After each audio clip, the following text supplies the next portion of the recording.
Jó capítulo 1.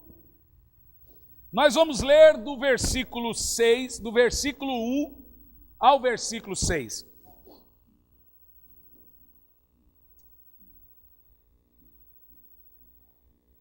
Diz assim, ó. Vamos lá? Senhor, por que sofremos? Havia um homem na terra de Uz, cujo nome era Jó.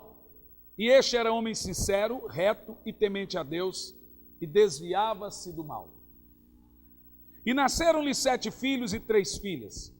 E era o seu gado 7.000 ovelhas, e 3.000 cabelos, e 500 juntas de bois, e 500 jumentas. Era também muitíssima gente ao seu serviço, de maneira que este homem era o maior de todos do Oriente. Jó era um sheik, muito rico. No versículo 4, e iam seus filhos e faziam banquetes em casa, cada um do outro no seu próprio dia. E enviava e convidavam suas 3 irmãs e comiam e bebiam com eles. 5. Sucedeu, pois, que, tendo decorrido o turno de dias de seus banquetes, enviava Jó e o santificava e se levantava de madrugada e oferecia holocausto, segundo o número de todos eles. Porque dizia Jó: porventura pecaram meus filhos e blasfemaram de Deus no seu coração? Assim o fazia Jó continuamente. Versículo 6. Presta atenção. E vindo um dia em que os filhos de Deus vieram apresentar-se perante o Senhor, veio também Satanás entre eles. 7. Então o Senhor disse a Satanás: de onde vens? E Satanás respondeu ao Senhor e disse: de rodear a terra e passear por ela. Versículo 8. E disse o Senhor a Satanás: observastes tu a meu servo Jó? Porventura, ninguém há na terra semelhante a ele, homem reto, sincero, temente a Deus e desvia-se do mal. 9. Então respondeu Satanás ao Senhor e disse: porventura, Jó teme em vão o Senhor? 10. Porventura o cercastes de bens a ele e a sua casa e a tudo quanto tem? A obra de suas mãos abençoaste, o seu gado está aumentando na terra. 11. O diabo diz ao Senhor: mas estende a sua mão e toque-lhe em tudo quanto tens, e verás se ele não blasfemará de ti. Essa primeira parte, ficaremos na primeira exposição do texto. Depois a gente vai expondo todos os capítulos. Em primeiro lugar, vamos falar sobre a pessoa de Jó, para entrarmos nos pormenores da ideia. A pessoa de Jó, apesar de terem muitas teses sobre a pessoa de Jó, sobre as possíveis falhas na vida de Jó, pelo que ele passou, pelo que ele sofreu, pelo que ele viveu, a Bíblia deixa claro quem era Jó. Capítulo 1, versículo 1. Veja você que uma exposição bíblica só será uma exposição bíblica se você acompanhar. Capítulo 1, versículo 1 diz assim: quem era Jó? Havia na terra de Uz um homem cujo nome era Jó. Quem era ele? Este homem era sincero, reto, temente a Deus e desviava-se do mal. Isso está claro? Isso destrói qualquer tese de que Jó passou por tudo aquilo porque ele pecou. Isso destrói qualquer tese que se prega. Por exemplo, eu já ouvi aí coisas tão absurdas do tipo: Jó não era dizimista. Ao nível que chega essa teologia, né, gente? É o nível que chega a coisa. Que Jó passou aquilo porque os filhos dele não eram crentes. Não é verdade. Então veja o que diz a Bíblia. Versículo 8. O próprio Deus falando de Jó, capítulo 1, versículo 8. E disse o Senhor a Satanás: observastes tu o meu servo Jó? O próprio Deus falando de Jó. Porque ninguém, olha Deus dizendo, ninguém há na terra semelhante a este. Está claro para os irmãos? O próprio Deus está falando de Jó, homem sincero, Deus falando, homem reto, homem temente a Deus e que se desvia do mal. Capítulo 2 e versículo 3, Deus falando de Jó. E disse o Senhor a Satanás, agora pela segunda vez, você vê que por 3 vezes a Bíblia faz questão de mencionar o caráter de Jó. Agora pela 3ª vez aqui no capítulo 3, do versículo 3 do capítulo 2. E disse o Senhor a Satanás, observaste o meu servo Jó? Olha Deus dizendo agora pela 2ª vez. Porque ninguém há na terra semelhante a ele, homem sincero e reto, temente a Deus, e desvia-se do mal, e que ainda retém sua sinceridade. E aí o Senhor diz para o diabo, havendo tu me incitado contra ele, para eu lhe consumir o que, gente? Sem causa. Então a Bíblia deixa claro, óbvio, olha para mim, que Jó sofreu sem causa. É o primeiro fundamento que nós vamos partir aqui hoje. Jó sofreu sem causa. E aí que vai entrar a crise na cabeça do cristão. E o motivo dessa crise na cabeça do cristão é que a teologia moderna está ensinando que crente não pode sofrer. A teologia moderna está ensinando que crente, por exemplo, não pode passar por problema financeiro, é demônio. Então Paulo era o mais endemoniado de todos. Paulo, olhado pelas lentes da teologia da prosperidade, é um fracassado. Paulo morre pobre, velho, preso, sem nada, com a cabeça de um lado e corpo do outro. Olhado pelas lentes da pregação moderna, Paulo era um fracassado. Olhado pelas lentes da igreja moderna, a igreja primitiva é derrotada. Porque nenhum cristão sofreu mais tribulação no mundo do que os primeiros cristãos. Então, diga-se de passagem, primeiro que nós estamos aprendendo aqui que Jó sofreu sem causa. A Bíblia frisa por 3 vezes, em 42 capítulos, que Jó não tinha nada contra ele. Isso está claro para os irmãos? A família de Jó. Então vamos lá. A Bíblia diz que Jó tinha uma família próspera e abençoada. Capítulo 1 e versículo 2 diz que Jó tinha uma família muito grande. Diz assim, ó, e nasceram-lhe 7 filhos e 3 filhas. Então Jó tinha quantos filhos? 10. Mas ele e a esposa eram quantos? 12. Aí você pega toda a criadagem, era uma família muito grande. Ou seja, Jó tinha 10 filhos. Em terceiro lugar, a título de introdução, a vida e a prosperidade de Jó. A Bíblia também vai frisar, em primeiro lugar, quem era Jó. Ela frisa quem era Jó. Agora ela vai dizer, em segundo lugar, a família de Jó. Primeiro, Jó era um excelente pai. Irmão, ter 10 filhos e fazer esses filhos serem unidos é um desafio. Veja você que os filhos de Jó, diz a Bíblia, eles eram tão unidos, que todo dia eles tinham jantares na casa um do outro de comunhão.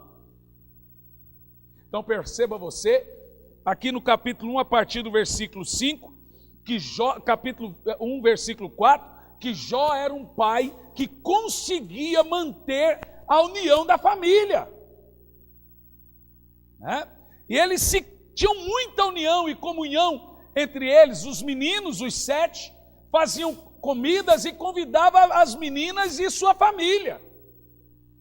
Está no versículo 4. E aí vem a prosperidade de Jó, capítulo 1, versículo 3. E era o gado de Jó, um pobrezinho, vamos fazer uma oferta missionária hoje, mandar para ele lá no Oriente.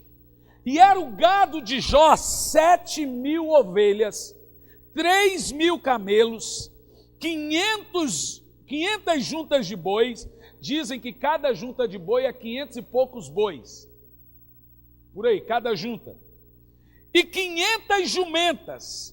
Era também muita gente que trabalhava para Jó, de maneira que Jó era o Bill Gates da época. Ele era o homem, diz a Bíblia, frisa isso, que Jó era o homem mais rico da terra na sua época. Isso está claro para os irmãos? A importância de Jó. Nós já aprendemos quem era Jó, a família de Jó, agora aprendemos que ele era rico. Agora vamos entender aqui qual é a importância desse sujeito que a Bíblia dedica 42 capítulos somente para ele. A importância. Primeiro, Deus e o diabo de olho no camarada. Capítulo 1, versículo 7.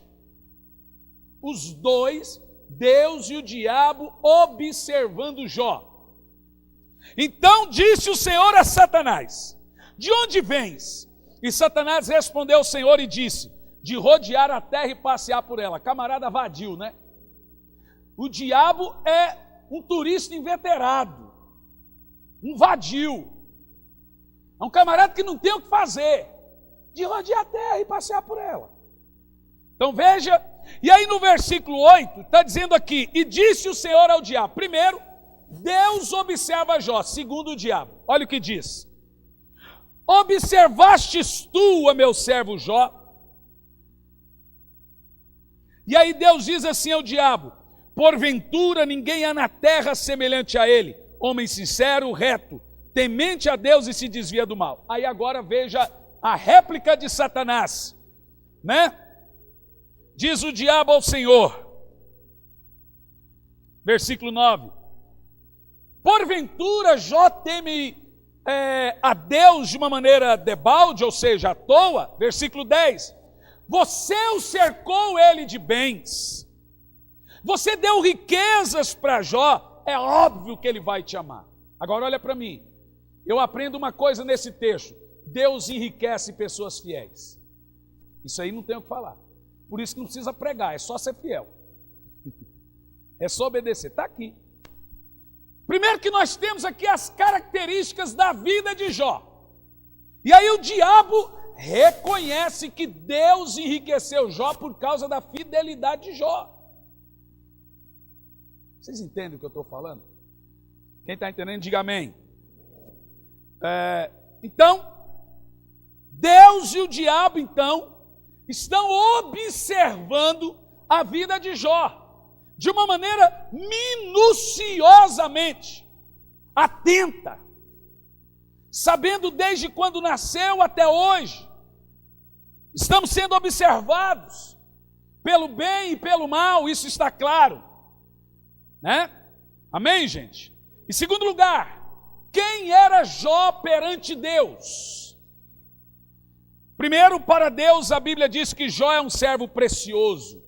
Deus fala assim: tem observado o meu servo Jó? Essa palavra servo é doulos, que indica um carinho pessoal. Deus está falando para o diabo assim: você observou essa pessoa linda que é meu servo Jó? Esse é o sentido da palavra. Deus se importa de uma maneira carinhosa com Jó. Isso está no versículo 8. E agora olha o que o Senhor fala sobre Jó no versículo 8: porventura não há na terra ninguém igual a ele. Gente, não é Jó que está se exaltando, é o Senhor que está exaltando Jó. O próprio Deus está dizendo: não tem ninguém igual a Jó. E agora, veja bem, presta atenção, Deus agora vai dizer as qualidades em Jó que chamaram a sua atenção e, consequentemente, também chamaram a atenção do diabo. Olha para mim, presta atenção. Eu sei que Jó era pai, e com certeza um bom pai. Eu sei que Jó era filho, com certeza um bom filho. Eu sei que Jó era um excelente empreendedor, porque ele era rico. Eu sei que a Bíblia diz que Jó também era um excelente empregador. Mas Deus faz questão de frisar 4 qualidades na vida de Jó. E ele faz questão de falar quais qualidades são essas, e agora é óbvio que são essas as qualidades que chamam a atenção de Deus acerca de nós. Quem quer chamar a atenção de Deus? No versículo 8, o Senhor começa dizendo então: observastes tu a meu servo Jó? Porque ninguém há na terra semelhante a ele. E agora, leia comigo as qualidades que Deus fala de Jó. Vamos lá, todo mundo, valendo. Homem sincero e reto, temente a Deus e que se desvia do mal. Essas são as 4 principais qualidades que faz um homem ser uma pessoa que chama a atenção de Deus. Olha o que Deus fala para o diabo. E veja vocês que por 3 vezes no início do livro de Jó, por 2 Deus fala, e pela primeira o próprio escritor, no caso Jó, fala porque Deus falava. Você viu o diabo? Viu Satanás? Esse aí, Jó, ele é íntegro, ele é reto, ele é temente a Deus e ele se desvia do mal. Mal aqui é com L, não com U. É mal de maldade interior, não mal de fazer peraltice, uma pessoa ruim. Ou seja, agora nós vamos entrar num terceiro ponto muito importante, que dentro da exposição do livro, deixa eu só ressaltar esse diálogo de Deus e o diabo. Olha para mim. O texto começa dizendo, no versículo 6, que aconteceu um dia que os filhos de Deus vieram até Deus lá no céu, e aí veio também Satanás. Esses filhos de Deus são os anjos. E Satanás entra no meio. Agora presta atenção nisso. Presta atenção. No momento que aqueles milhares e milhares de anjos se apresentam com Deus no céu, o diabo se apresenta no meio e começa uma troca e acusar a Deus. No meio de milhares de anjos, o diabo começa a ofender a Deus. E é isso que nós vamos ver aqui. No meio de uma multidão incontável, a Bíblia fala de bilhões, são milhares de anjos, e quando o diabo chega perante Deus, o diabo começa a afrontar a Deus. Vamos ler a partir do versículo 8 ao versículo 11? Vamos ver? E disse o Senhor a Satanás: observastes tu, meu servo Jó? Porque não há na terra ninguém semelhante a ele, homem sincero e reto, temente a Deus e desvia-se do mal. E aí o diabo, no meio de todos os anjos, diz: porventura, olha como o diabo é sutil, porventura Jó te teme em vão? Olha a sutileza, vamos ler o texto, versículo 10. Aí agora o diabo vai sugerir para Deus uma acusação gravíssima, que você pega o texto, você não percebe essa acusação, e ele diz assim, ó: você o cercastes de bens, porventura não o cercastes de bem a ele, e a sua casa, e a tudo quanto tem, e a obra das tuas mãos abençoaste, o seu gado está aumentando na terra? 11. Estende a tua mão, veja, o diabo está dialogando no meio dos anjos para Deus lá no céu, vocês estão entendendo? Versículo 11, o diabo diz ao Senhor na frente de todos: estende a tua mão e toca-lhe em tudo quanto tem, e verás se ele não blasfema de ti. Agora, o diabo está acusando a Deus, seríssimo. O que o diabo está dizendo é: você suborna as pessoas. Entendeu? O que Satanás está dizendo para o Senhor é o seguinte: as pessoas te temem, mas não é o contrário. Na realidade, esse negócio de adoração é uma troca de favores. Você dá bênção e eles te adoram. Você cura e eles te adoram. Você prospera e eles te adoram. Você cuida e eles te adoram. Na realidade, isso é uma fraude. Perceba a sutileza da coisa. No meio de milhares de anjos, o diabo começa a acusar a Deus de suborno, de comprar a adoração das pessoas. Aí Deus podia fulminar o diabo na frente dos outros? Poderia. Aí alguns anjos poderiam dizer: está vendo? O diabo tinha razão. Você entende a sutileza que o diabo age? Lá no início da grande rebelião também, quando Deus não quis matar ele lá, mas deixou que ele se consumisse sozinho. Aí você começa a entender aqui, diante disso, o que nós vamos aprender com essa acusação do diabo. Primeiro, já ensinamos que Deus dá riqueza aos filhos, tementes, sinceros, retos e que fogem do mal. Segundo, Deus dá sim riquezas para o filho, mas Ele também pode nos provar tirando tudo. Do mesmo jeito que Ele dá, Ele pode tirar e Ele vai continuar sendo Deus amoroso. Esse é o segundo fundamento. Terceiro fundamento é que nesse texto que nós acabamos de ler, o diabo está acusando Deus de comprar a adoração das pessoas, de comprar a fidelidade das pessoas. E olha o que o diabo está dizendo: se você não os abençoasse, eles não te adorariam. Perceba vocês a seriedade dessa acusação. E diga, irmãos, de passagem, ele não está acusando a Deus só para Deus pessoalmente. O texto começa dizendo, um tempo em que todos os anjos estavam perante Deus, e o diabo vem também e começa a falar. É no meio de bilhões e bilhões de anjos, ouvindo o diabo fazer essa acusação terrível contra Deus. Um Deus justo, um Deus sincero, um Deus amoroso, sendo acusado de uma coisa tão suja, que é uma corrupção, que é o suborno, de comprar as pessoas, né? E aí o diabo está dizendo, isso aí é tudo hipocrisia, uma grande hipocrisia. Eles adoram você, e você os enche de bênção. Quem está entendendo isso? Ou seja, em quinto lugar, o diabo tem certeza do que ele está falando, porque ele diz, qualquer um grande, poderoso e supremo, qualquer um, aqui no versículo 12, vai blasfemar da sua cara, se você não o abençoar. Leia o versículo 12, e disse 11, mas estende, o diabo diz ao Senhor, a tua mão e toca em tudo que ele tem, e você vai ver que ele vai blasfemar na sua face. O diabo está tendo certeza que uma pessoa que Deus não abençoa, ou que tem lhe atirado, zomba e blasfema de Deus. Veja que agora o diabo não está só acusando Deus, mas agora também acusando quem? A Jó.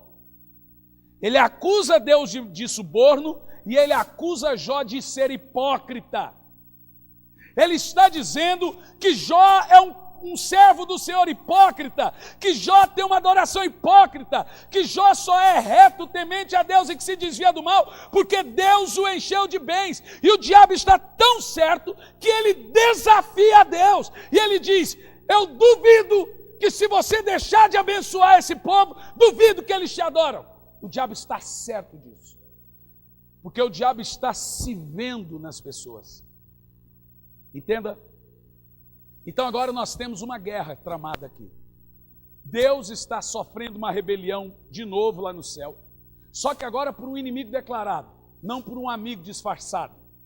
Esse inimigo, lá no céu, propõe para os anjos que Deus é um subordinador, que Deus é um caloteiro, que Deus então compra as pessoas. E os anjos ouvindo aquilo atentamente. E agora ele também supõe que os anjos vendo aquela retidão e sinceridade de Jó, o diabo agora está dizendo que essa sinceridade toda de Jó é pura hipocrisia. A primeira luta ele zomba de Deus. Perceba vocês que o diabo está tendo certeza dessa afirmação. Agora você vai entender uma coisa. Por que que Jó tem que passar por tudo isso? Por quê? Nós não estamos falando de uma guerrinha pequena entre Deus e o diabo. Porque essa guerra, olha para mim, entre Deus e o diabo, ela nunca existiu. Quando nós falamos de diabo, uma coisa precisa ser caída por terra dentro da igreja. Coisa séria. A igreja moderna imagina luz e trevas, imagina bem e mal como parte de uma guerra espiritual. Essa guerra de Deus não existe, existe guerra contra nós, não contra Deus. Deus não tem adversário, porque não há quem possa enfrentá-lo. O que você precisa entender é que o diabo é um anjo caído, não um Deus caído. Então você veja que o diabo, ele vai com sutileza contra Deus. Ele não enfrenta Deus, na realidade ele está enfrentando Jó. É a credibilidade de Jó e a reputação de Jó que está sendo jogada em xeque. Jó é chamado de hipócrita e Deus de subordinador perante bilhões de seres espirituais. Perceba você que Deus precisa agora de um advogado. Então Jó não estava sofrendo. Agora você vai entender toda a questão do livro de Jó. Porque Deus agora constitui e deposita toda a sua reputação de Senhor soberano amoroso na vida de Jó. Então ele coloca Jó como seu advogado. Aí ele fala assim para o diabo: você está enganado de Jó, porque Deus não precisa se defender, concorda? Então ele tem que defender Jó. Você está enganado de Jó. E aí agora, irmão, não é a apostinha que Deus está fazendo. Na realidade, Deus vai dar a Jó a oportunidade de provar que ele não é um hipócrita. Está entendendo a seriedade da coisa? Quem está entendendo, diga amém. Deus vai dar a Jó a oportunidade de provar que ele não é um adorador por conveniência. Aqui começa a exegese, a explicação do teor do livro de Jó. Deus é acusado, Jó é acusado perante bilhões de pessoas, e agora Deus coloca Jó como seu, o quê? Advogado. Ok? Então entenda uma coisa, escute o que eu vou dizer. Para você que está aqui hoje, procurando resposta para o seu sofrimento, procurando resposta para as suas lutas, procurando resposta para o seu momento de dor, para o seu momento de enfermidade, para o seu momento financeiro turbulento, para o seu momento familiar turbulento, entenda o que eu vou dizer. O diabo não é um Deus caído, o diabo é um anjo caído. Ele não tem poder de tocar em sua vida, a menos que seja por permissão de Deus. É Deus que está no controle da sua vida, não o diabo.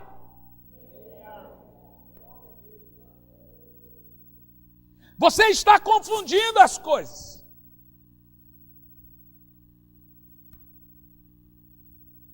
Ok? Então agora o diabo, versículo 13, vai propor para Deus algumas teses, que eu vou chamá-las de teses de Satanás. A primeira tese no versículo 13 é essa. Presta atenção, gente. Ninguém te ama como ama o dinheiro. Olhe bem o que o diabo está dizendo para Deus. Ninguém te ama como a sua riqueza. Versículo 13.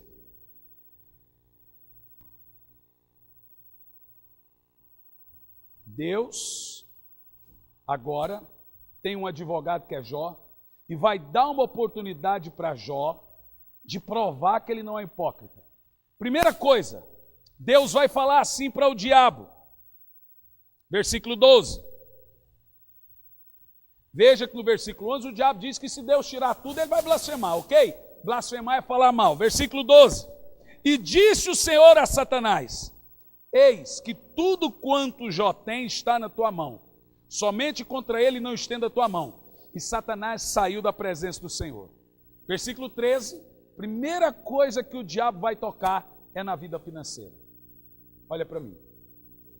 As duas coisas que são as maiores armas do diabo contra nós, para nós blasfemarmos, é saúde e finanças. O diabo tem certeza que quando você tiver problemas financeiros, você vai provar que você é um hipócrita. Vocês entendem essa guerrinha? O diabo não guerreia contra Deus. O diabo afronta Deus. Não existe essa guerra. Ele simplesmente afronta. Então o diabo tem certeza que quando você tiver essa listinha aqui que nós vamos ler, você vai negar, blasfemar, culpar, negar, questionar, afrontar a Deus pelo problema que você passa. Versículo 13, vamos ler? Começa o diabo a agir na vida de Jó. Olha que coisa tremenda. O que nós vamos aprender? E sucedeu um dia em que seus filhos e suas filhas comiam e bebiam vinho na casa de seu irmão primogênito, que veio o mensageiro a Jó e lhe disse: Começa a vida financeira. Os bois lavravam e as jumentas pastavam com eles. E eis que deram sobre eles os sabeus, é um povo, e os tomaram. E os moços que cuidavam dos bois foram mortos a espadas. E aí o mensageiro diz assim, ó, e eu somente escapei para trazer a nova. Então agora a primeira coisa que Jó perde, na mesma hora, toda a sua riqueza. Mas vai continuar, versículo 16. Estando aquele primeiro mensageiro ainda falando, veio outro e disse, fogo de Deus caiu do céu e queimou as ovelhas e os moços e os consumiu. E só eu escapei para trazer a nova. Jó está começando a perder tudo em algumas horas. 17. Estando aquele mensageiro ainda falando, veio outro e disse, ordenando os caldeus 3 bandos, deram e roubaram os camelos e os tomaram. E os moços foram mortos à espada e só eu escapei para trazer a nova. Nessa parte do 13 ao 17, eu aprendo uma coisa terrível. Primeiro, tudo que você tem pode se perder em algumas horas. Nada é eterno. Primeira coisa, em algumas horas, Jó, de homem mais rico do Oriente, perde tudo. Segunda coisa, a tremenda misericórdia de Deus para conosco. Pois em algumas poucas horas, por permissão de Deus, Jó é devastado. E você veja o que o diabo pode fazer na vida de uma pessoa no estalar de dedos, quando Deus permite. Percebeu? E aí você começa a ler esse negócio de Jó, que você fala assim, nada é tão ruim que não possa piorar. Porque ainda não ficou completamente ruim. Você começa a perceber, irmão, que você pode ter o melhor estudo. Você pode ter cursado a melhor faculdade. Você pode ter tantos filhos que você quiser. Você pode ter a melhor saúde do mundo, a melhor beleza do mundo. No estalar de dedos você não tem mais nada. E aí no 7,14, lá na frente, Jó vai dizer uma frase seguinte: lembra-te, ó Deus, que a minha vida é só um sopro. Assim como os dias vêm e vão, aquele que desce à sepultura jamais tornará a vida. Assim como as nuvens vêm e vão, tudo que se tem se perde num piscar de olhos. Nós estamos equivocados. Nós temos uma consciência muito curta. Imaginar que tudo que você tem não é pela força do seu braço, é pela misericórdia de Deus. E aquilo que você não tem ainda, também não é porque você errou, pecou, ou Deus não te ama, é porque Deus ainda não permitiu. Você começa a aprender esse fundamento.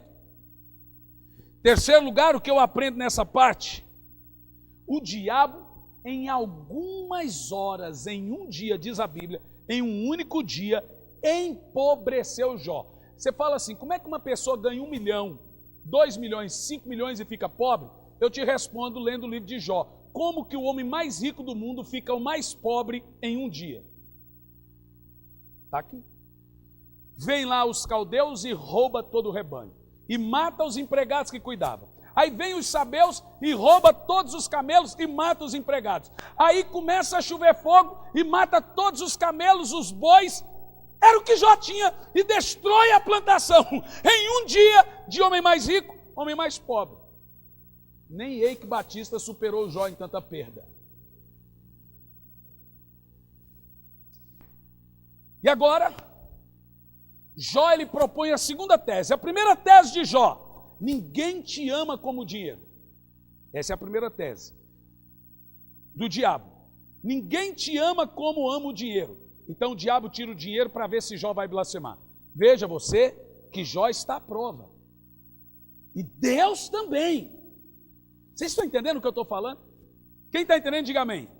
Agora, em segundo lugar, o diabo vem com a segunda tese: ninguém te ama como ama a família.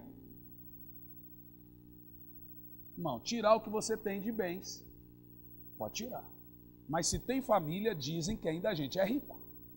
No caso de Jó, Não é bem assim. Vamos ver? Versículo 18.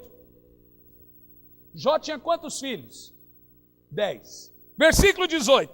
Estando ainda falando, veio o outro. Agora presta atenção. Vem o mensageiro e o mensageiro nem termina de falar e chega outro, falando em cima do outro. Tudo assim, e ele ouvindo. Pouca desgraça é pouco conto. 18. Estando ainda falando, veio outro e disse: estando teus filhos e suas filhas em comunhão, veja que eles eram unidos, comendo e bebendo vinho na casa de seu irmão mais velho. 19. Eis que um grande vento sobreveio da além do deserto e deu nos 4 cantos da casa. A casa caiu sobre os mancebos e morreram. Só eu escapei para te trazer a nova. Agora perceba vocês que Jó não tem dinheiro. Isso ele nem saiu, ele nem mudou o passo, ele já está pobre. Ele nem mudou o passo, ele já está sem família. O diabo propõe para Deus que ninguém ama a Deus como ama o dinheiro. E agora o diabo propõe para Deus que ninguém ama a Deus como ama a família. E o diabo fala assim, ele não blasfemou de perder o dinheiro, quando ele perder a família ele vai blasfemar. Vamos ver? Vamos ver se Jó blasfema? Vamos ver, gente? Versículo 20. O que Jó faz? Presta atenção. Jó percebe que ele não tem mais dinheiro. Jó percebe que ele não tem mais família. E o que você faria? Porque olha o que Jó faz. Versículo 20. Então Jó se levantou, oh glória a Deus, e rasgou o seu manto, raspou a cabeça e lançou-a em terra e o quê? E adorou. Esse homem não é dessa terra. Mas vamos continuar o texto do versículo 20. 21. Olha Jó quebrando a boca do diabo, arrebentando com Satanás. Deus tinha um bom advogado. Deus sabia quem era Jó. Versículo 21. E Jó disse: nu saí do ventre da minha mãe, nu me tornarei para lá. O Senhor o deu, o Senhor o tomou. Bendito seja o nome do Senhor.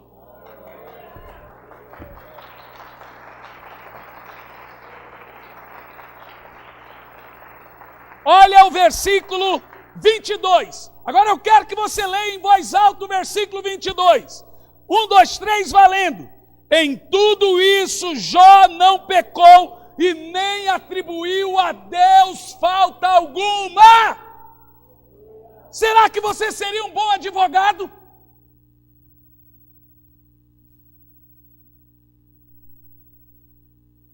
Ou será que o diabo tem razão de escarnecer de Deus, apontando você? Ou o diabo pode chegar perante Deus: olha lá que crentinho hipócrita que você tem. Esse sim é subordinado. Subornado. Esse sim é bem comprado. Ou será que você precisa encontrar motivos para adorar e servir a Deus? Irmãos, você não sabe o que está acontecendo nesse mundo além do que os nossos olhos podem ver. Você não sabe o que a tribulação gera em você e que se ela não gerasse algo em você, o que poderia acontecer de pior lá na frente.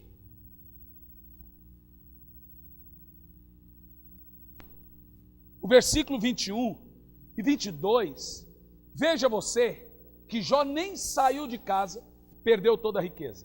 Jó nem saiu de casa, perdeu toda a família. E agora o diabo já está com os foguetes na mão dizendo: vai blasfemar, vai blasfemar, vai blasfemar. Aí o diabo abre a boca e diz assim: nu saí do ventre da minha mãe, nu tornarei para lá. Aí o diabo fala: fala. O Senhor deu, o Senhor tomou. Bendito seja o nome do Senhor. Fala: miserável. Deus sabe quem era Jó. Deus sabia. E o versículo 22 é tremendo. Em tudo isso, Jó não pecou e nem atribuiu a Deus falta alguma. Amém? Agora perceba você que é uma coisa interessante, que o diabo não desiste de Jó.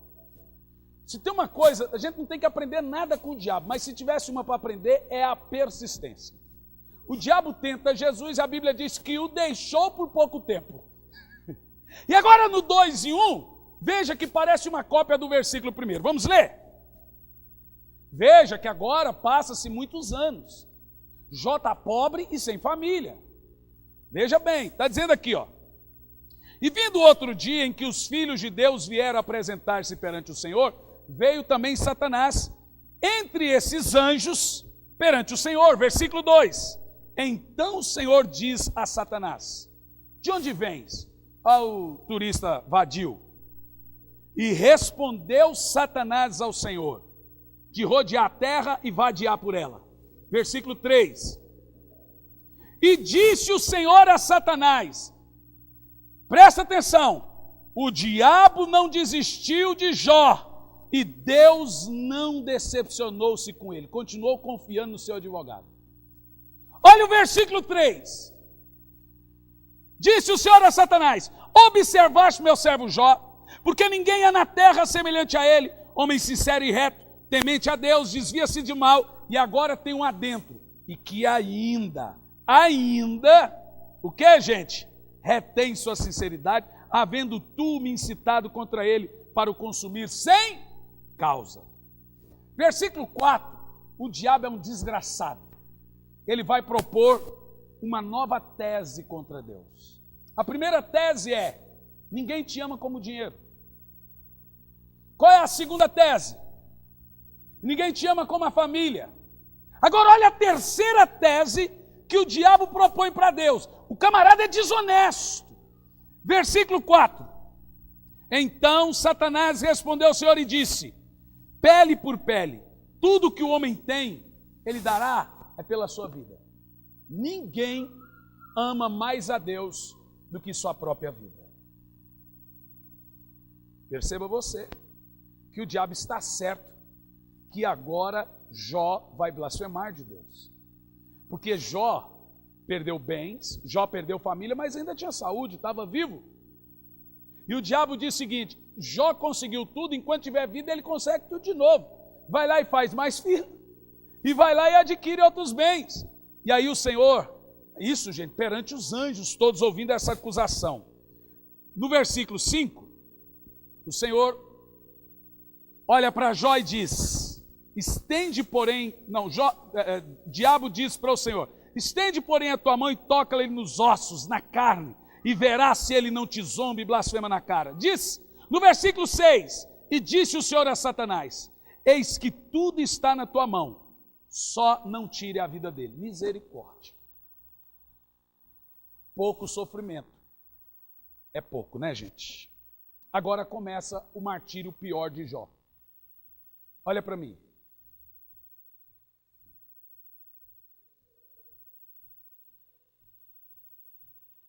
Perceba você, em primeiro lugar, no capítulo 2, que mesmo Jó perdendo tudo, Deus não muda o discurso e o diabo não desiste. O diabo não quer ver só você rastejando. O segredo do diabo não é ver você sofrendo, é ver você blasfemando. O segredo do diabo não é ver você perdendo as coisas. O diabo não sente prazer quando você perde as coisas. Ele sente prazer quando você se desanima com Deus, nega a Deus, culpa a Deus, questiona a Deus e rejeita a Deus por problemas laterais, paliativos. O que o diabo quer é que saia da sua boca palavras do tipo: o que adianta servir a Deus? Na realidade, o diabo tem certeza que a maioria dos cristãos vivem essa hipocrisia. E aí Deus acrescenta para o diabo a frase: ele ainda retém a integridade. Irmãos, nós não chegamos ao ponto de Jó. Quem concorda comigo? Não chegamos ao ponto de Jó.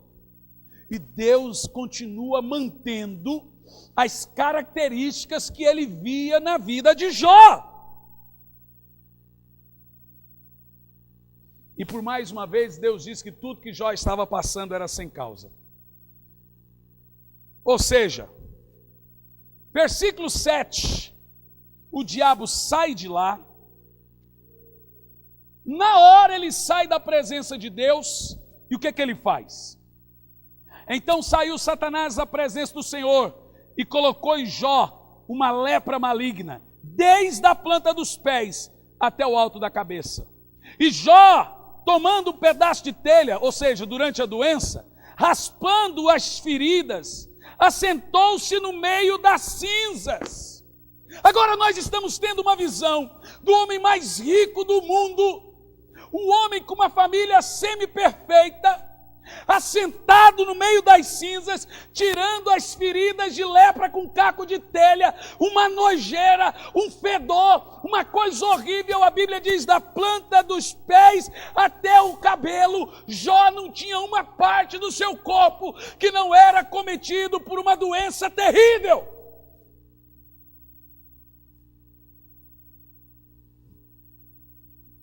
No capítulo 2 e 9, a mulher de Jó, usada pelo diabo, quer que Jó blasfeme contra Deus.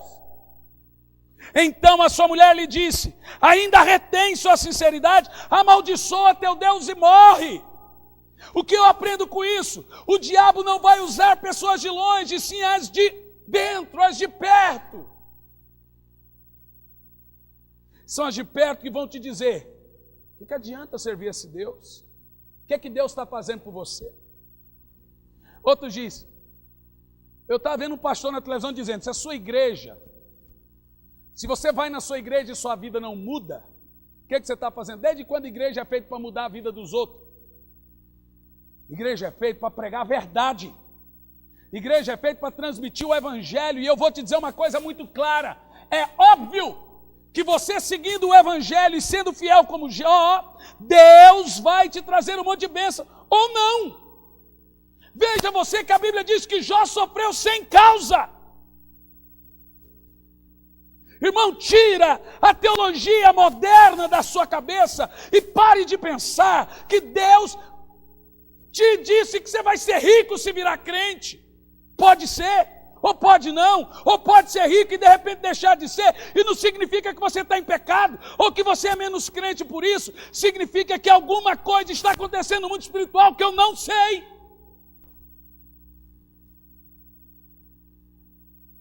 Está claro para os irmãos isso? Está claro ou não está, irmãos? Então vamos lá. Aí o diabo usa a mulher. Aí agora, do capítulo 2, versículo 11, ao capítulo 37, nós não vamos expor tudo, apenas vou dizer o teor do que tem nesse meio termo. Do capítulo 2 ao capítulo 37, começa uma saga no livro de Jó.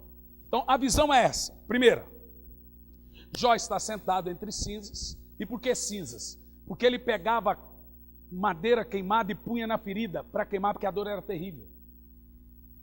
E aí as cinzas ficavam em volta. Aí agora 3 amigos de Jó chegam na casa de Jó. Eles não dão uma palavra. Eles ficam por quase um mês em silêncio, chorando, sentados no chão junto com Jó, em silêncio. E depois que eles ficam em silêncio, os 3 amigos começam uma saga de acusação terrível contra Jó. Você já ouviu o ditado? Isso aí é amigo de Jó? Agora você vai entender o porquê desse ditado.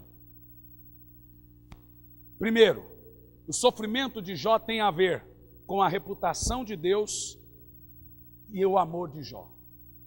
O que está em jogo? Você. Você já vai entender. Uma coisa que você aprende, que a coisa que Deus tem de mais sagrado é a sua reputação de Deus. A reputação de Deus, muitas vezes, está ligada a nós como seus servos. Por exemplo, Natã disse a Davi, visto que com o seu pecado, falando do pecado de Davi e Betseba, destes motivo para que os inimigos do Senhor zombassem do Senhor, seu filho vai morrer. Deus não aceita que a sua reputação seja afrontada. Então eu vou dizer uma coisa clara para você. Não brinque com a reputação de Deus. Brinque com a sua, mas não brinque com a de Deus. Não zombe do nome do Senhor. E o que eu aprendo é que Jó passa por todos os testes. Até então. A resposta de Jó em meio à dor. Como que Jó começa a agir e a responder a perder filhos, a perder família, e agora sem saúde, raspando as telhas, e pior, agora nós vamos ter uma saga curta dos amigos de Jó escarnecendo de Jó e acusando Jó. Por exemplo, no capítulo 3, no verso 1 ao 26, Jó reclama do dia que nasceu. Estou passando para você o teor do livro. Segundo, no capítulo 9, do verso 1 ao 35, Jó divide essa reclamação do dia que nasceu. Jó divide entre adoração e pedir que o Senhor cesse com o sofrimento. Vamos ver o capítulo 9, versículo 22. Olha lá. Olha o que Jó fala. Jó diz assim: a coisa é esta, Jó diz, falando sobre Deus, eu digo que ele consome o reto e o justo. Olha para mim, olha o que Jó está falando. Deus consome gente com causa e gente sem causa. Pastor, mas esse Deus é tirano. Não é não, você vai entender agora o fundamento. Preste atenção para você entender por que sofremos. Presta atenção. Jó está dizendo que Deus vai consumir. O ímpio sofre e o justo também sofre. Agora, por quê? Qual é a diferença de Deus, do Senhor consumir o reto e consumir o ímpio? Na realidade, Jesus explica isso em outro texto. E ele chama a provação de Deus para o justo de poda, porque ela vem. Agora, por que a poda de Deus vem? Abre lá João 15, versículo 1. Vamos lá, vamos entender o porquê que Deus consome o reto e o justo. João 15, versículo 1. Entenda esses textos aqui na Bíblia, meus irmãos. Coisa tremenda do Senhor para o seu coração. Por que nós sofremos? Diz assim, olha o Senhor Jesus dizendo: eu sou a videira verdadeira, e meu Pai o lavrador. Versículo 2: toda vara em mim que não dá fruto, Ele tira, e limpa aquela que dá fruto, para que dê mais fruto. Agora, olhe bem o que Jesus está dizendo. A má árvore, o ímpio, ele corta e joga no fogo.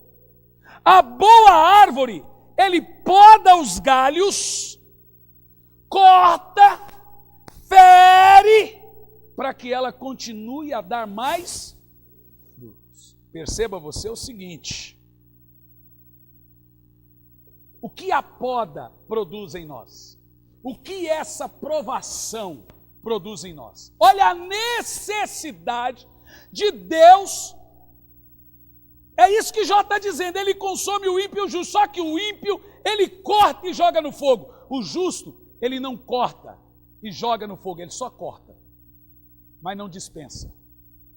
Por quê? Vamos ver, Romanos capítulo 5 e versículo 3, o que essa poda produz em nós? Veja lá na sua Bíblia, isso aqui é tremendo, é muito lindo, muito lindo.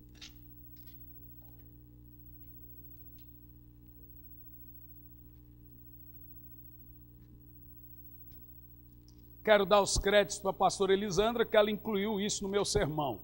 Estou sabendo que ela pregou isso ontem, invejosa. Brincadeira. Romanos 5 e versículo 3, o que a poda produz no Filho de Deus? Diz assim, e não somente isso, vamos lá, mas nós gloriamos nas tribulações, sabendo que a tribulação produz o quê? Paciência, e a paciência, a experiência, e a experiência é a esperança, e a esperança não traz confusão, porque o amor de Deus está derramado em nossos corações pelo Espírito Santo que nos foi dado. Jó vai explicar, volta para o livro de Jó, o porquê que ele está passando essa poda. Capítulo Nós estamos então no capítulo 9, né? Capítulo 9, versículo 14.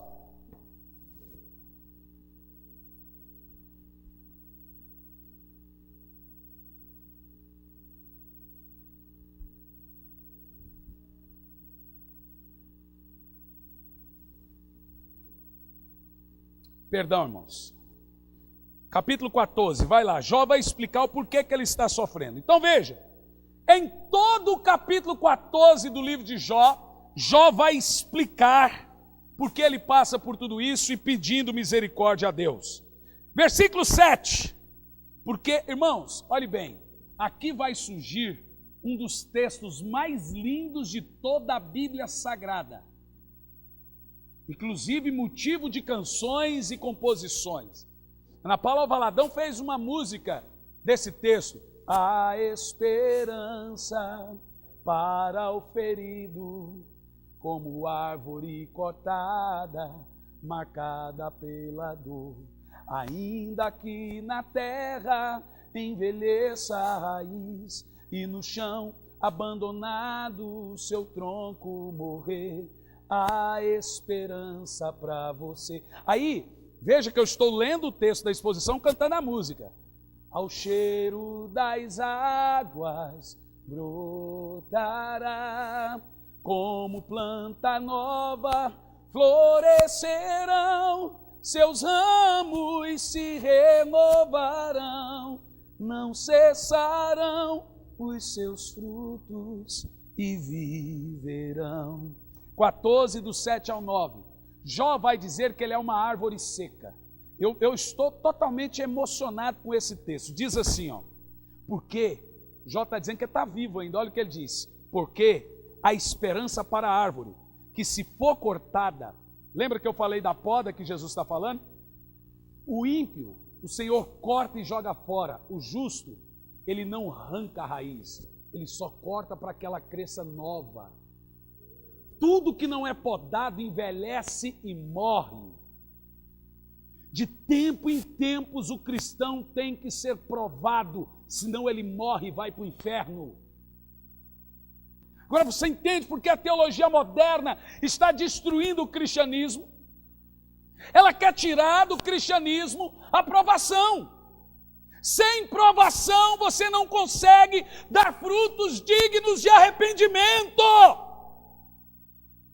Por isso que aqui na igreja, como pastor, eu nunca, jamais vou ficar pregando um evangelho moderno só do sucesso e de bênção. Meu filho, você está sofrendo, você está pecador.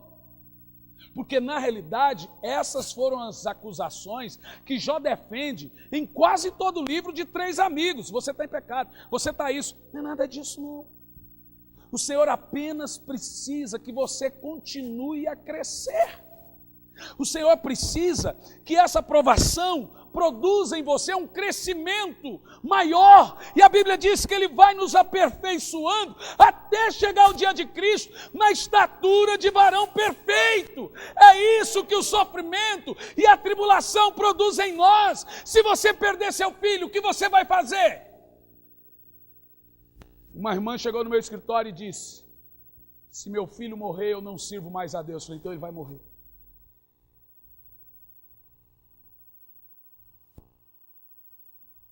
Que a sua adoração é de hipócrita.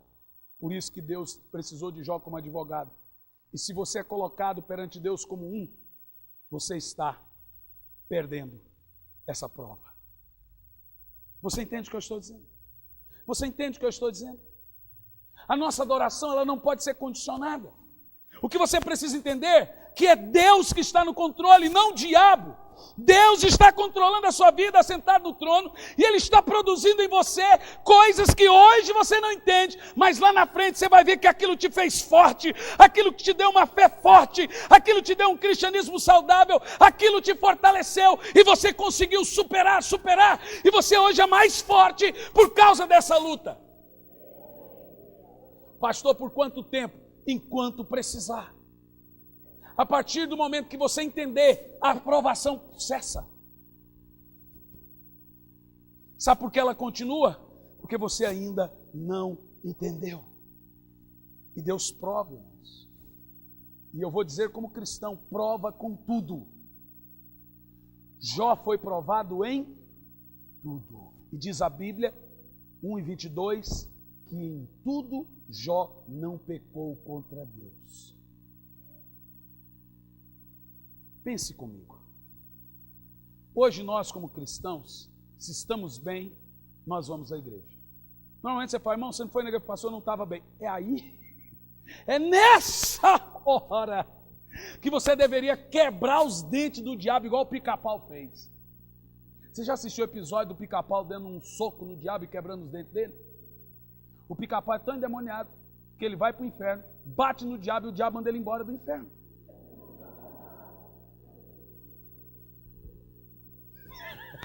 Será que o Pica-Pau é um bom exemplo para os nossos filhos? Ele dá um soco e quebra os dentes do diabo. É um episódio muito doido aquele. E aí Jó diz assim, vamos ler versículo 7. Olha, isso aqui é para você, irmão, que está passando por provações, desânimos, lutas, momentos difíceis na sua vida. Diz assim, porque há esperança para a árvore é você, que se for cortada, ainda se renovará e não cessarão seus frutos. 8. Se essa árvore envelhecer na terra a sua raiz e morrer no seu tronco ao pó, Jó fala, a árvore pode morrer, ela está morta, acabou. Todo mundo olha para essa árvore e fala, coitado, esse aí não se reergue mais. Esse aí não tem mais jeito para ele. Olha o versículo 8, 9. Jó diz o seguinte, ao cheiro das águas, essa árvore brotará, e os seus ramos brotarão como a planta. Jesus disse, eu sou a água da vida. Então escute o que eu vou te dizer, essa água está passando sobre você hoje, está na hora de brotar, está na hora de aparecer. Louve ao Senhor, não murmure, adore, porque a água vai vir sobre as suas raízes, o sofrimento cessará, o Senhor restituirá, Ele trará vida nova, não cessarão os seus frutos e eles viverão. Apenas louve, apenas louve.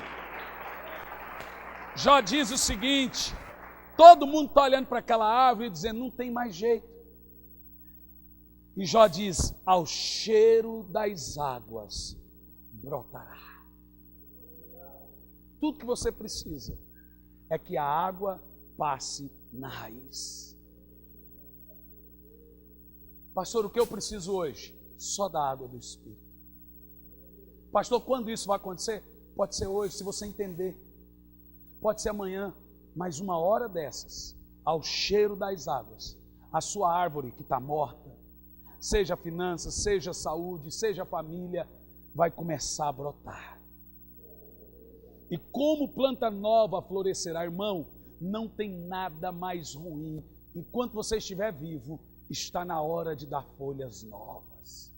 O casamento pode ser novo, as finanças podem ser novas, as emoções podem ser novos. Está na hora da água do Senhor passar sobre a sua raiz e fazê-la florescer.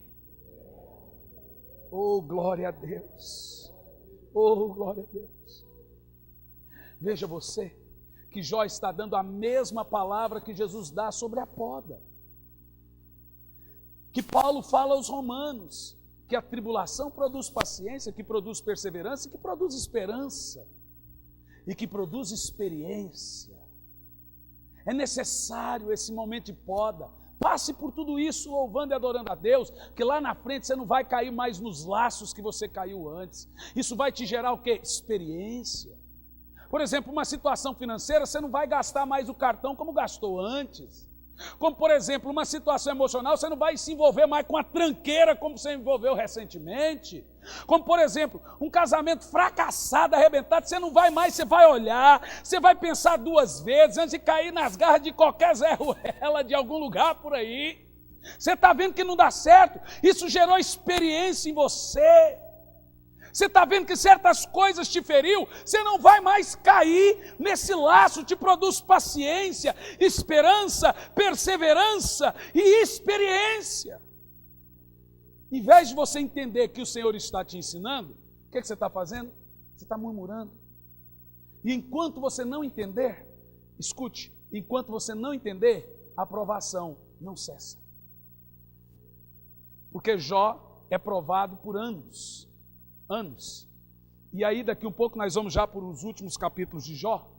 Você vai entender quando a provação cessou. Você vai entender quando a provação cessou. Porque se Jó não tivesse entendido a provação, ele estava sofrendo ainda. Quem está entendendo isso, diga amém. Vamos continuar. No capítulo 21, vai lá para o capítulo 21 de Jó.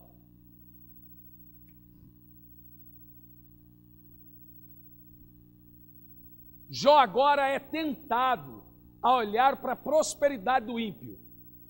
Todo mundo passa por essa tentação. Olha para mim. No capítulo 21,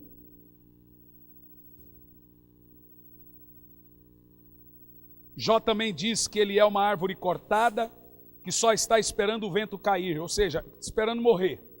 Em todo o capítulo 21 você vai ver textos, como Jó dizendo: sofrei-me, eu falarei, versículo 3, havendo eu falado, zombai. Veja que Jó está defendendo-se dos amigos. E Jó vai dizer: olhai para mim, pasmais, e põe a mão sobre a boca, porque quando me lembro disso, perturbo, e a minha carne é sobressaltada de horror. Por que razão vivem os ímpios, envelhecem e ainda se esforçam de poder? Veja que Jó agora está questionando por que tem gente que não sofre igual a ele. Agora pare um pouco. O que eu aprendo com isso? Isso aqui é importante dizer. Primeiro que eu aprendo, que a Bíblia diz que Jó não pecou em nada, mesmo se queixando. O segredo, irmão, não está em você não chorar, porque o Senhor não espera que você não diga: por que, Senhor? Por que sofremos, Senhor? O Senhor, Ele não espera que você blasfeme dele, que você o negue, que você confunda as coisas. Mas o Senhor sabe que nós sofremos, e Ele não vai te limitar da lágrima, Ele não vai te limitar de perguntar. Então eu aprendo que não é pecado dizer: Senhor, não estou aguentando mais. Eu aprendo que não é pecado dizer: Senhor, está doendo. Porque em toda, do capítulo 3 ao capítulo 17, Jó está dizendo para Deus: não estou dando conta. Está doendo. Jó está dizendo: olha os ímpios, eles crescem, olha eu sofrendo, justo, reto. Então você tem que entender que não é pecado o crente chegar para Deus e falar: Senhor, o que está acontecendo? Não é pecado chorar, não é pecado sentir dor, não é pecado se lamentar, não é pecado se trancar, não é pecado sofrer, não é pecado chorar e dizer: Senhor, está doendo, faça alguma coisa. Não é pecado pedir que o Senhor intervenha nesse sofrimento. É pecado zombar e blasfemar e dizer que Deus não faz nada, ou esfriar na fé, ou dizer: não vou saber mais de Deus, não vou saber mais de igreja. É aí que é a blasfêmia. O que o diabo espera é que você faça isso, que você desista de Deus, que você questione Deus, que vai lá, vamos fazer um descarrego. Tem gente que quando sofre é tentado aí para a igreja de um, de outro, para ver se resolve aquelas coisinhas de ponto de contato.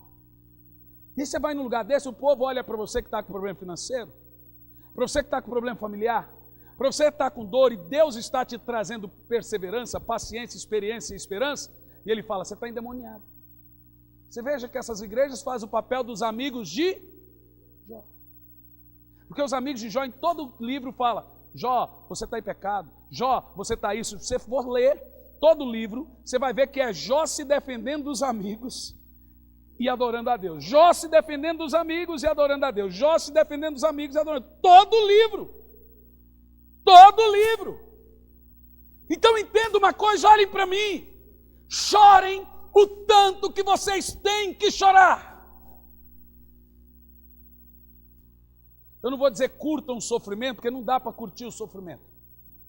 Mas eu vou dizer: passe pela prova louvando ao Senhor. Como dizia aquela canção de adoração do irmão Lázaro: eu vou passando pela prova, dando glória a Deus, dando glória a Deus. Já ouviu esse hino de adoração ou não? Quem já ouviu? Então vamos lá. Eu vou passando pela prova. Corinho de Monte. Só faltou o pandeiro. Cadê o pandeiro, Moisés? Esqueceu em casa, né? E o fundamento é esse. Ela vai passar. Irmão, você sabe qual é a coisa tremenda do deserto? Que no deserto você não mora, você passa. Aleluia! Vai passar. Tudo que é bom, passa. E o que é ruim também passa. Gostou dessa, né? Tem gente que falou, ufa. O que eu estou dizendo para você, que até o homem que mais sofreu na Bíblia depois de Cristo, passou o sofrimento dele. Por que o seu não vai passar? Eu fico vendo alguns irmãos aqui, por exemplo, olha para a Dona Maria das Neves. Durante 1 ano e meio aqui na igreja, foi muitos telefonemas de muitas lágrimas. Pastor, não estou aguentando, pastor, não estou... Só que Maria vai passar.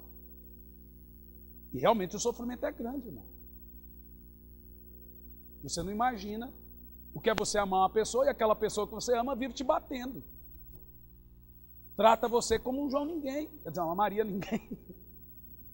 E aí o pior, irmão, são coisas que doem. E não só ela, mas outras irmãs aqui na igreja, que são traídas pelos maridos. E aqui também outros irmãos que da noite para o dia perde tudo, que estão vivendo momentos difíceis.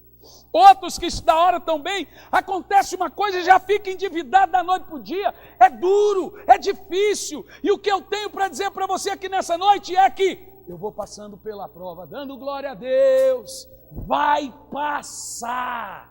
Ao cheiro das águas brotará.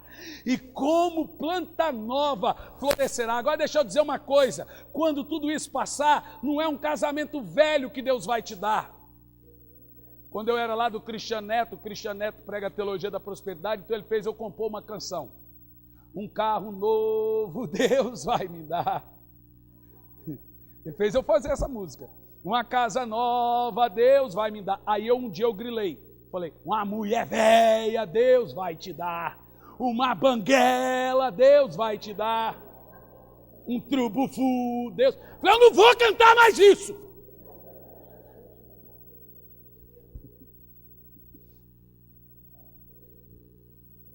Porque eu entendo o seguinte, Deus, depois que você passa pela prova, não vale a pena para Deus te dar o que você já tinha. Ele tem que dobrar. A felicidade é em dobro, a alegria é em dobro, a vitória é em dobro, as finanças é em dobro. Tudo Ele vai dobrar, porque Ele quer quebrar a cara do diabo.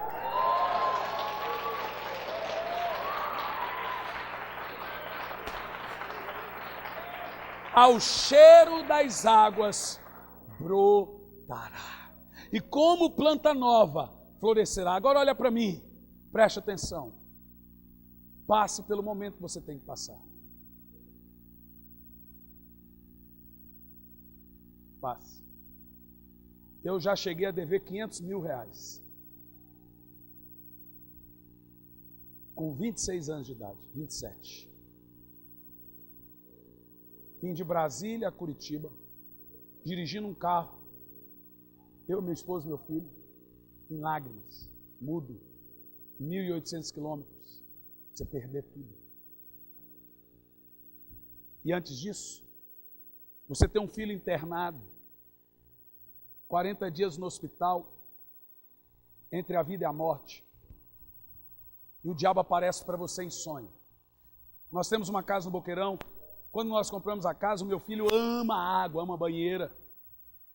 E eu falei, eu quero uma casa com banheira, porque o Gianluca ama. Nós compramos a casa, nos mudamos para lá. 40 dias depois de ter a casa, ele não usufruía da casa, porque ele estava entre a vida e a morte na UTI. E agora, eu estou pregando na Argentina, no estádio lotado, e o diabo diz assim, antes de você subir para pregar, seu filho morreu. Eu recebo um telefonema de Curitiba. O senhor é o pai do Gianluca? Sou. Volta para casa, porque seu filho morreu. O irmão Jean morreu por 5 minutos. Na verdade, quem sabe disso é só eu e minha sogra. Que a gente tentou não falar para Elisandra para ela ficar forte. E, na realidade, ela era que estava mais forte. 5 minutos, ele teve parada cardiorrespiratória. Ele pegou uma bactéria no pulmão chamada Staphylococcus. com 4 anos de idade. A gente não tem nenhuma foto, mas eu penso que a Thalita deve ter uma sozinha, solitária, em algum celular endemoniado por aí. E eu não gosto de ver. Eu conseguia levantar o Jean assim, com uma mão assim, ó. O sofrimento é muito grande. Durante 40 dias você viajar, paralíticos se levantar e andar, cegos serem curados. E você vê naquele tanto de gente curado. E o diabo dizendo o seguinte: Deus está brincando com a sua cara. Olha o tanto de gente que ele curou. E o seu filho está morrendo. Você é tentado a questionar a Deus. Você é tentado a escarnecer de Deus. Você é tentado a duvidar da bondade e da misericórdia de Deus. E é nessa hora que você perde. Você pode chorar. Você pode dizer, por que, Senhor? Você pode passar por esse momento durante um tempo longo. Eu estava ouvindo o testemunho do Márcio e da França, do menininho, que é bem parecido com o do Jean.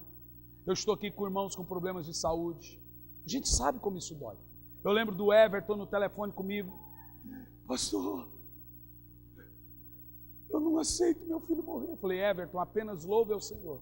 Se eu sou homem de Deus, o seu filho não vai morrer. Os médicos disseram para ele, não tem jeito esse menino viver. E aí, irmãos, você começa a entender que a provação produz na gente coisas que a vitória nunca vai produzir. Eu lembro que eu disse uma frase para o diabo em cima do terceiro piso da minha casa. Diabo, deixa eu te falar uma coisa. Deus me deu o Gianluca.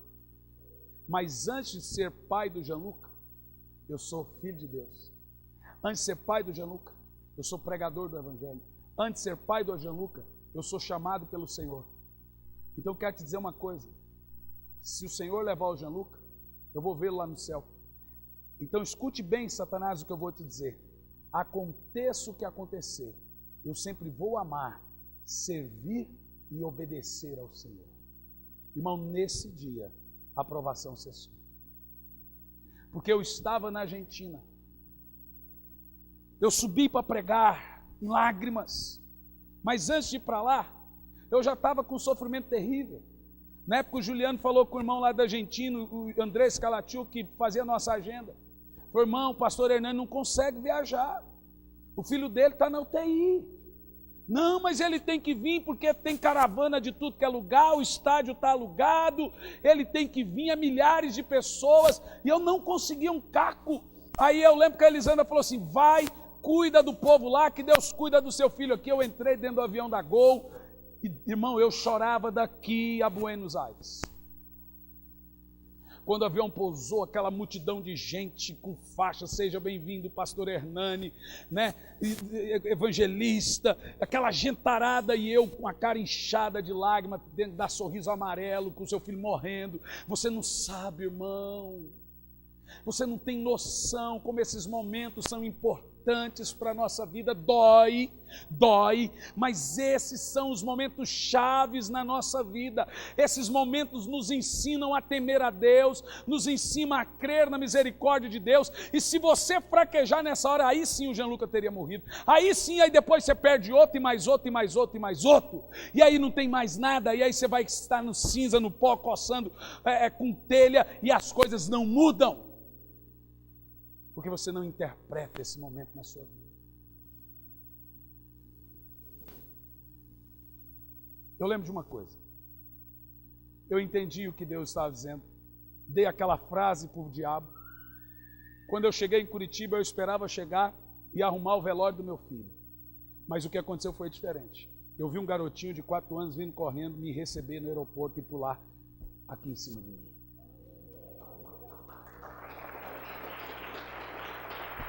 E sabe, os médicos disseram, esse menino não pode fazer um monte de coisa, nunca mais. Não pode andar de bicicleta, jogar bola, subir escada. O pulmão dele tem a espessura de uma bexiga. Se o pulmão dele estourar, ele morre. Ele não pode fazer força, não pode acontecer nada. É uma doença séria. Sabe o que eu fiz? Uma semana depois, comprei uma bicicleta para ele. Pouco tempo depois, sabe o que eu fiz? Pus ele no futebol. O moleque é um touro de forte. Sabe por quê? Bendito seja o nome do nosso Deus. É Ele que está no controle da nossa vida, não o diabo. Irmão, não diga, não questione, o diabo não tem nada a ver com nada. Deus está controlando tudo. Louve o Senhor! Louve o Senhor! Ao cheiro das águas brotará. Dá um glória a Deus bem alto aí. Oh, aleluia! No capítulo 23, Jó reafirma sua confiança em Deus. No versículo 6, Jó diz: porventura, segundo a grandeza de seu poder, o Senhor não teria uma contenda comigo? Jó está dizendo, Deus está chateado comigo? Ele mesmo responde, não, antes Ele cuida de mim. Veja que Jó está sendo tentado pelos amigos a negar, e ele está dizendo, Deus está com raiva de mim? Não, Deus está cuidando de mim. Irmãos, é interessante isso, amém? E ele diz, porventura, a partir do versículo 6, segundo a grandeza de seu poder, o Senhor teria uma contenda comigo? Não, antes Ele cuidaria de mim. Veja que o fruto do diálogo entre Jó e seus 3 amigos vai em quase todo o livro. Eles estão zombando, dizendo que ele está em pecado e fazendo Jó se sentir culpado, parecer ímpio. Mas Jó afirma em quem ele crê. Capítulo 27, do versículo 2 ao 6, Jó envergonha o diabo naquilo que o Senhor mais amava nele. Olha o que vai dizer aqui, naquilo que Deus mais admira em Jó. No capítulo 27, versículo 2, Jó mostra, ele diz, aleluia, vive Deus. Qual dos dois que eu chamo agora? Tem 35 tecladistas na igreja. 35 tecladistas, 42 batistas, 92 guitarristas. Vem, Ramon. Vem, Johnny. Vem uns 2.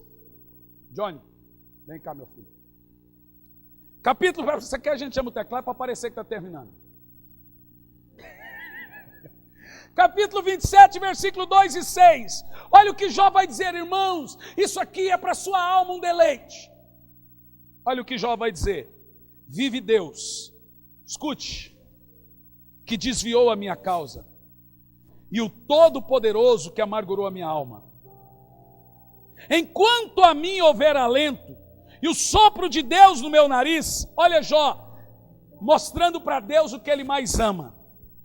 Não falarão meus lábios iniquidade, nem a minha língua pronunciará engano. Versículo 5. Longe de mim que eu vos justifique, e até que eu expire, nunca apartará de mim a integridade. Jó reafirma quem ele é para Deus. Deus reafirma para o diabo quem Jó é, e Jó reafirma para Deus quem ele é. Deus quer ouvir da sua boca hoje, Senhor, está doendo, Senhor, está sofrendo, Senhor, estou com dor, Senhor, estou humilhado, Senhor, estou sofrendo de alguma maneira, mas eu ainda sou aquele crente que te ama, aquele crente que te louva. Ao cheiro das águas brotará. Está ruim, Senhor, está doendo, mas eu não vou apartar de mim a fidelidade que eu tenho no Senhor. Amém? Agora no capítulo 37, e aqui nós vamos terminando. Vocês sabem aquela música, Tua Fidelidade é Grande? Tua fidelidade. Mas pode dar um tom a mais, irmão. Uns 2 tons a mais aí. Olha para mim. Quando Deus fala com Jó, agora Deus desiste de ficar calado. Agora presta atenção. No capítulo 37, Deus acaba com o silêncio dele para com Jó. Perceba você que durante anos Jó fala e Deus se cala. Agora Deus começa a falar. Irmão, tem muitas coisas que você só vai entender depois que passar. A sua árvore está seca, não dá folhas, está sofrendo, está doendo, mas está passando. Você não pode deixar de chorar, não, tem que chorar à vontade. O Senhor, não estou aguentando, é aqui a casa da onde você chora. Mas se você não passar por isso, você não vai ter esperança, paciência, experiência e perseverança. Quando você passar por uma outra prova, você vai ser reprovado de novo, de novo, de novo, de novo, de novo, porque você não venceu na primeira. Capítulo 37. Escute bem o que eu vou falar. Capítulo 38, 37, 38, 39, 40 e 41. Escute. Deus faz a Jó 72 perguntas. Jó passa o livro tentando ouvir a voz de Deus e não ouve. Aí o que eu aprendo? Deus não te promete resposta. Ele te promete restauração. Você quer que Deus fale ou que Ele haja? Então ele não falou com Jó, ele agiu. Escute bem. Deus faz 72 perguntas para Jó. Sabe o que eu aprendo? Que Deus não responde perguntas com respostas.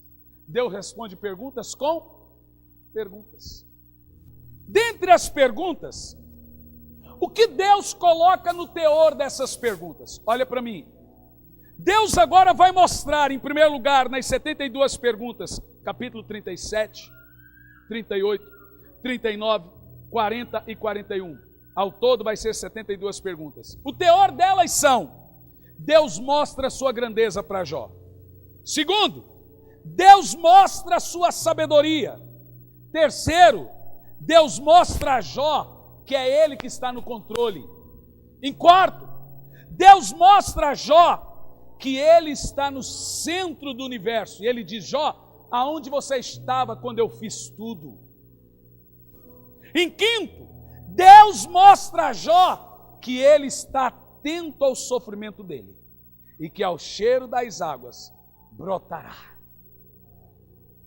Mas nenhuma dessas respostas Deus não dá satisfação para Jó, porque Deus não é obrigado a dar satisfação para nós. Não queira a satisfação de Deus, queira a ação de Deus. E sabe por quê? Deus não diz: Jó, você passou por tudo isso porque a sua reputação, sua adoração, sua fé, o seu amor foram colocados à prova, porque o diabo me afrontou e afrontou você. Deus não fala nada disso para Jó. Porém, vamos lá, capítulo 42, lá no finalzinho, presta atenção. Capítulo 42, veja que nós pregamos um livro inteiro em uma mensagem, 42 livros, 42 capítulos. Dos versos de 1 a 6, Jó se humilha perante o Senhor, depois das 72 perguntas que Deus faz a Jó. Dos versos de 1 a 6, você vai ler depois, é Jó se humilhando perante Deus. Por exemplo, Jó vai dizer aqui: então respondeu Jó ao Senhor e disse: bem sei que tudo podes, e nenhum dos teus pensamentos pode ser frustrado. Quem aqueles, dizes tu, que sem conhecimento encobre o conselho? Por isso falei do que não entendia, coisas que para mim eram maravilhosíssimas, e eu não compreendia. Escuta-me, pois, eu falarei, eu te perguntarei, tu ensina-me. Como com o ouvir dos meus ouvidos ouvi, mas agora te veem os meus olhos. Por isso me abomino e me arrependo de ter te perguntado tudo isso. Oh, coisa linda. Jó era muito humilde, gente. Quem concorda? Temos muito que aprender com esse irmão. Do verso 7 ao verso 9, aqui vem a exaltação. Para mim é o melhor. Para mim é o melhor. Porque do verso 7 ao 9, Deus ordena os 3 amigos de Jó se humilharem a Jó e reconhecer que Jó não estava esquecido por Deus. Você acha que Deus ia só dar riqueza, família para ele? Deus faz os amigos entenderem que Jó era reto. Versículo 9, quer ver? Olha os amigos. Então foram Eliás, o temanita, e Beldade, o sunita, e Zofar, o nemanita, e fizeram como o Senhor lhe ordenou. E o Senhor aceitou a face de Jó. Deus aparece, olha para mim, olha, será que Deus não está no trono? Deus aparece para os 3 amigos de Jó e fala o seguinte: vai lá pedir perdão, se humilha e sacrifica com Jó, porque não é nada disso que vocês estavam falando dele. Irmão, isso que é a mesa preparada diante daqueles que te humilham, diante daqueles que zombam de você. Escute, Deus já tem a mesa preparada, não é vingança, não é nada. Eles vão vir e adorarão o Senhor junto com você, e entenderão que eles afrontaram e irão dizer: Deus sempre esteve ao seu lado. Isso é tremendo. Ok? Amém? Glória a Deus. Agora perceba, no versículo 10 a 17 do capítulo 42, Deus agora começa a restituir Jó em dobro. Agora perceba que a água passa e a árvore começa a fazer o quê? A brotar. Vamos ler do 10 ao 17, que esse texto é muito lindo. Isso aqui receba como para a sua vida. Agora é profético para você. Quem vai receber? Diga assim: ao cheiro das águas brotará. Diga: hoje é noite de brotar. Então receba, versículo 10 ao 17 do 42. E o Senhor mudou a história de Jó. Por quê? Veja que no versículo 42, do 1 ao 6, Jó entende. Quando Jó entende, Deus começa a fazer os inimigos se humilhar perante dele. Inimigo não, porque a gente não tem inimigo, por isso que a Bíblia chama de amigo. Não é inimigo, é amigo, viu? É amigo de Jó, mas é amigo, entendeu? Porque na igreja fala: irmão, Deus vai fazer os seus inimigos. Você já imagina o irmão do lado, ou o vizinho, ou o homem. Nossos inimigos é o diabo, não é pessoas. Quando Jó entende, Deus começa a mudar. A do versículo 10, vamos ler, diz assim: e o Senhor mudou o cativeiro de Jó, quando ele orava por seus amigos, não é pelos seus inimigos não. Jó nunca chamou aqueles escarnecedores de inimigos. Esse homem é sem igual. Por isso que Deus falou: ninguém há na terra como ele. Oh, glória! E o Senhor acrescentou a Jó o dobro de quanto ele tinha. Então vieram a ele todos os seus irmãos, todas as suas irmãs e todos os quanto antes conheceram, e comeram com ele pão em sua casa, e condoeram dele, o consolaram de todo o mal que o Senhor lhe havia enviado. Mas não foi o Senhor, é que o Senhor lhe havia permitido. E cada um deles lhe deu uma peça de dinheiro, e cada um deles um pendente de ouro. Ei, parente dar dinheiro para a gente é muita bênção. Aqui está o grande milagre. Vamos continuar. E assim abençoou o Senhor o último estado de Jó, mais do que o primeiro, porque teve 14.000 ovelhas, 7.000 cabelos, e 1.000 jumentas de bois, e 1.000 jumentas, e também teve 7 filhos e 3 filhas. Deus deu mais 10 filhos para ele, e chamou o nome da primeira Gemina. Eu não vou dizer aqui tudo, mas é muito filho, né? E versículo 15, e em toda a terra não acharam mulheres tão lindas como as filhas de Jó. Aí, Harris, aí, Juninho. E o seu pai lhes deu herança entre seus irmãos. E depois disso viveu Jó 140 anos, e viu seus filhos e suas filhas e seus filhos até a 4ª geração. Então morreu Jó, velho e farto de dias. Jó não morreu doente. Olha para mim, isso vai passar, isso não vai ficar até o fim. É só um momento na sua vida. Louve e adore o Senhor.